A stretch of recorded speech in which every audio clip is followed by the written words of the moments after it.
έχετε εδώ μέλλον, στον τόπο έχει μέλλον ο αγρότης. Μπορεί να ζήσετε με αξιοπρέπεια. Εγώ δεν λέω θα γίνετε ονάσιδες, αλλά μπορείτε να ζήσετε με αξιοπρέπεια.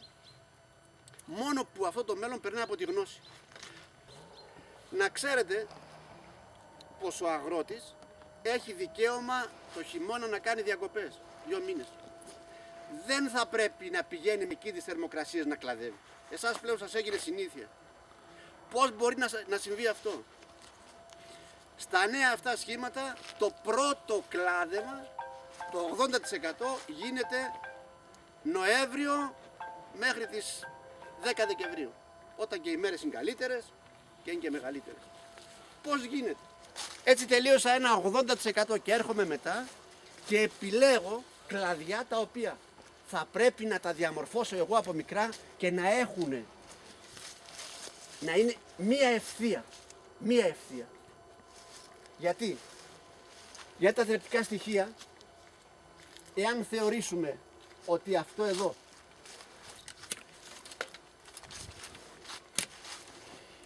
εδώ είναι ένας σωλήνας που περνάει νερό, το νερό έρχεται πολύ εύκολα όταν έρχεται ευθεία, παρά να κάνει ζύξα. Αυτό που το έβγαλε ήταν εδώ.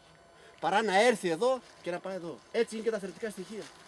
Το δεύτερο που φροντίζω είναι το πάχος του κορμού αυτού να είναι ίδιο με αυτό. Γιατί αν πάρετε ένα σωλήνα και περνάει νερό, εάν σε ένα σημείο είναι πιο στενός, βλέπετε περνάει λιγότερο νερό εκεί. Κοντράρει το άλλο. Έτσι και τα θρεπτικά στοιχεία. Για τη φούτση ειδικά απαγορεύεται να κόβετε στο παλιό ξύλο. Δηλαδή η τομή εδώ είναι λάθος. Πάντα καταλήγω σε ένα ανθοφόρο μάτι, εδώ, σε αυτούς τους βραχιώνες χαμηλά. Εδώ επάνω εγώ δεν θέλω τέτοια κλαδιά, παιδιά. Θέλω μικρά κλαδιά, τέτοια. Εδώ τέτοια κλαδιά, μικρά. Αυτά εδώ οι Ιταλοί, αυτά εδώ τα λένε ράμι ντόρο, που σημαίνει κλαδιά από χρυσό. Ιδιαίτερα για τη φούση. Εδώ δεν θέλω χοντρά. Τι να τα κάνω εδώ πάνω? Θέλω να πάρω παραγωγή κοντά στον κεντρικό άξονα. Γιατί κοντά στον κεντρικό άξονα ότι είναι, παίρνει αμέσως θρεπτικά στοιχεία, γίνεται καλύτερο ποιοτικά. Εάν δεν το βοηθήσω το δέντρο εγώ από νωρίς, θα με κάνει αυτά και δεν θα έχω τέτοια. Αυτά εδώ που καταλήγουν σε ανθοφόρο. Σκίαση. Είναι ό,τι χειρότερο. Αυτό το κλαδί θα μου κάνει εδώ έναν καρπό που θα λυγίσει. Αυτό το ίδιο. Την ερχόμενη περίοδο θα έχω παραγωγή εδώ. Δεν θα φύγω όμως μακριά εδώ. Και αν το κόψω και εδώ θα πάω και προς τα εδώ και προς τα εκεί. Έχω μία ευθεία γυρισμένο να το βλέπει ο ήλιος, άνθη εδώ για την επόμενη χρονιά. Αυτή η βάση, η οποία μπορεί να αποτελείται από 3 ή 4 βραχίονες, είναι η ποδιά. Είναι το τελευταίο κομμάτι. Δεν μπορώ να έχω εγώ κλαδιά χοντρά ψηλά για να σκιάζονται αυτά. Και δεν θα φοβόσαστε ότι δεν θα πάρετε παραγωγή. Η γεωργία σημερινή είναι μαθηματικά. Παιδιά, πάντα ξεκινάμε από πάνω, έτσι. Εμείς ανάποδα πάμε, πάντα από κάτω. Εδώ πάντα κόβουμε στο καινούριο. Περίπου απόσταση σε ένα στυλό. Ό,τι είναι, ό,τι έχει λέμαργο, το βγάζω. Εδώ πρέπει να μπαίνει ήλιος. Εκεί τώρα δεν μπορείς να κόψεις, Κώστα, ή το κόβουμε τόσο απόσταση? Αυτό. Όχι, τα τακούνι που αφήνω. Ναι, αυτό ακριβώς. Κοιτάξτε, κόβω συνήθως στα 2 ή 3 μάτια. Γιατί? Και το κόβω λοξά, γιατί θέλω να μηδενίσω αυτά από εδώ πάνω, να μην με χτυπήσει εδώ να κάνει λέμαργα, να χτυπήσει από κάτω, οπότε βγαίνουν πιο ισορροπημένα. Αυτό είναι σχετικά ήρεμο κλαδί, το αφήνω. Αυτό κοιτάξτε, το κόβω τελείως και το τυφλώνω για να μην χτυπήσει. Είναι ανταγωνιστής. Αυτό, εφόσον κάνω έναν αντικαταστήτη την ερχόμενη περίοδο, αντικαταστάτη, θα το βγάλω. Εδώ το βγάλω. Εντάξει, παιδιά. Τώρα το άφησα γιατί έχει εδώ μπροστά μάτια, έχει από εδώ να ισορροπήσει. Εφόσον όμως εδώ κάνω κάποιο άλλο στη θέση του, θα το βγάλω αυτό. Γιατί ήδη είναι χοντρό και ανταγωνίζεται αυτό εδώ. Εδώ έχω μάτια, παρακάτω αυτό το βγάζω, αυτό είναι βλαστοφόρο, να έχω μία ευθεία. Αυτά τα λέμαργα τα τυφλώνω από κάτω, είναι πάρα πολύ χαμηλά. Δεν τα βλέπει ο ήλιος, με εμποδίζει και εμένα σε όλες τις καλλιτικές φροντίδες.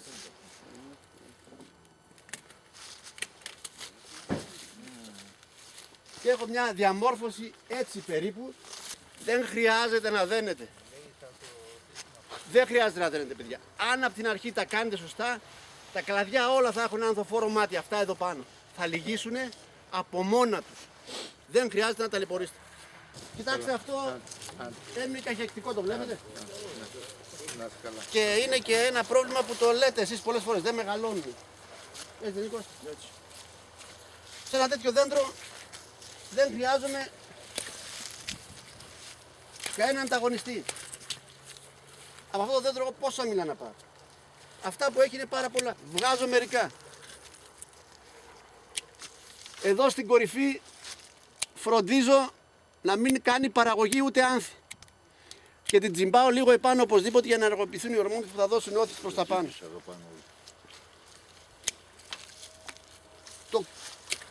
Το δέντρο το ξελαφρώνω για να μπορέσω να το βοηθήσω και με θρέψει μετά να φύγει. Αλλιώς θα μείνει εδώ που είναι. Από αυτό το δέντρο πόσα μήλα να πάρω. Κοιτάξτε, τι μπορεί να με δώσει. Αυτά τα δέντρα λοιπόν αυτό τι θέλει. Λίγη τροφή τώρα, δεν θέλει ανταγωνιστές και θα φύγει τελείως. Παραγωγή μόνο εδώ, στο κεντρικό άξονα. Το κόψα εδώ στο καινούριο, να του δώσω τη δυνατότητα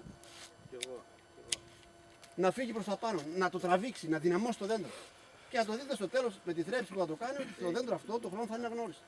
Εδώ τώρα θα τα βγάλεις όλα αυτά. Θα βγάλεις αυτά, αφήσεις αυτό μόνο. Αυτό Όχι. προς τα πάνω δεν το βγάλεις. Δεν το βγάλεις που πάει προς τα Όχι, πάνω. αυτό το βγάλω όλο. Όλο θα το βγάλεις. Έχω εδώ. Αν αφήναμε μόνο αυτό ήταν λάθος. Μόνο αυτό. Γιατί θα το κόβαμε εδώ. Ναι, Δεν είναι. ναι.